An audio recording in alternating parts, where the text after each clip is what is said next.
Hello friends and welcome to yet another exhilarating video of Wisdom Zone, and this is Shubro, and I'm quite sure you have already guessed it from the thumbnail that today I have a fascinating video as I'm gonna give you 10 advanced English idioms and expression in today's video. So it is my request to all the viewers, please watch this video carefully until the end so that you can learn all these 10 advanced English idioms and expressions. Again, it is my earnest request to all the viewers, if you haven't subscribed to this channel, please do not wait friends and immediately subscribe to Wisdom Zone to get this type of informative video.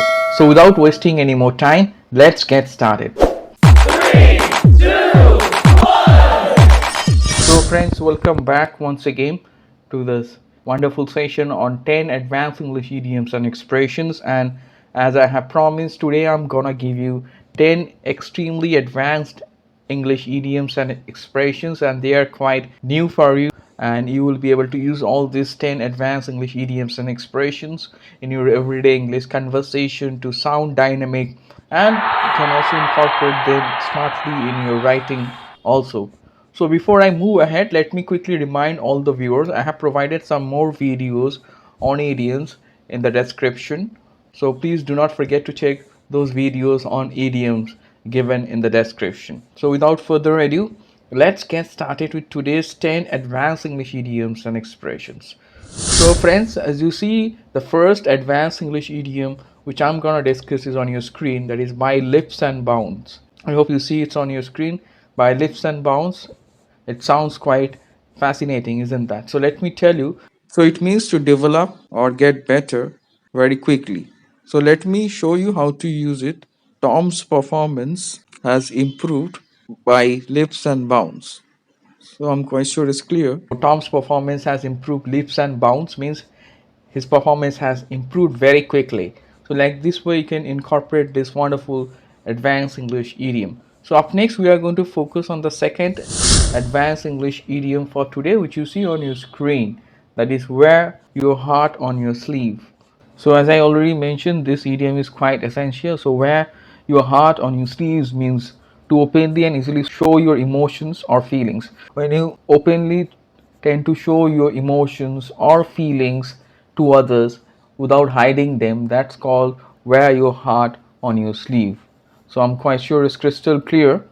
So let me repeat that idiom. This idiom is wear your heart on your sleeve. That means to openly and easily show your emotions or feelings without hiding them. So when you openly express your emotions or your feelings to others without hiding, that's called wear your heart on your sleeve. So let me show you how to use this extremely advanced English idiom. As you see the example, Ben is extremely sensitive and wears his heart on his sleeve. That means he is extremely sensitive, that's why he always shows his emotions. That's why this idiom is used, wears his heart on his sleeve. So I'm quite sure it's clear how to use this advanced idiom. So up next we are going to focus on the third idiom which you see on your screen. The third advanced English idiom is given, that is hot under the collar. Hot under the collar is also quite an advanced idiom. So it means to be angry or embarrassed.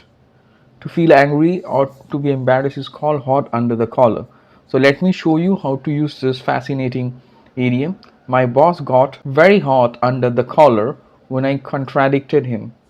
So here this idiom is used because my boss became angry. My boss got very hot under the collar when I contradicted him. Maybe I disagreed with his opinion, so that's why he got very hot under the collar. So I'm quite sure it's crystal clear. Up next we are going to concentrate on the fourth advanced English idiom that is on your screen, that is be. You can use caught, or you can directly say be between a rock and a hard place. So we can also add caught and say be caught between a rock and a hard place, or you can say be between a rock and a hard place. So this particular idiom, be caught between a rock and a hard place, or be between a rock and a hard place, is quite interesting. It means to be caught in a difficult situation where you have to choose between two unpleasant things. When you have two unpleasant things and you are caught in between two difficult unpleasant things in a difficult situation, that's called be caught between a rock and a hard place.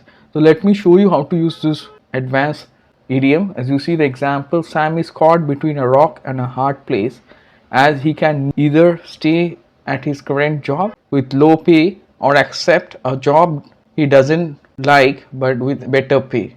So I'm quite sure it's clear. Sentence is slightly long, but let me again repeat. Sam is caught between a rock and a hard place, as he can either stay at his current job with low pay or accept a job he doesn't like but with better pay. That means he has two unpleasant options.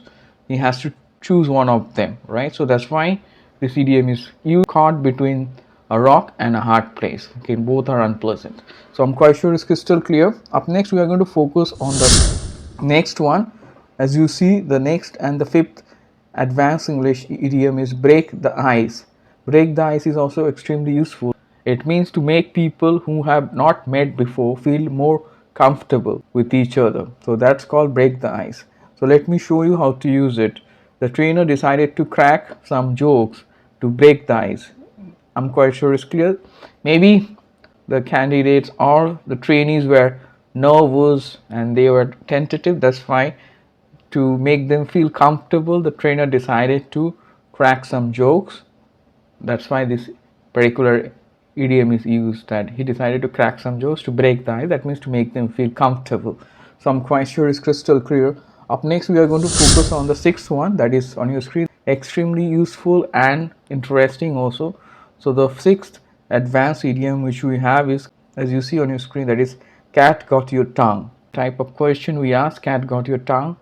So what happened, cat got your tongue? Sometimes like this we ask. So let me explain. You must have guessed it. It is used to ask someone why they are not speaking, or to express astonishment at someone's silence. When someone is silent, then you ask that what happened, cat got your tongue? You ask this question when you see someone doesn't speak, okay, and doesn't express. So that time also you can use this wonderful idiom, cat got your tongue. So let me show you how to use it. It is just used as a question. Don't be quiet, please answer the question. Cat got your tongue, said the teacher. So like this way you can use it. If you see someone is quiet and not answering, perhaps not replying, then you can say what happened, cat got your tongue. So like this way you can put this very humorous and advanced English idiom. Up next, we are going to focus on the seventh advanced English idiom, which you see on your screen, that is a wolf in sheep's clothing.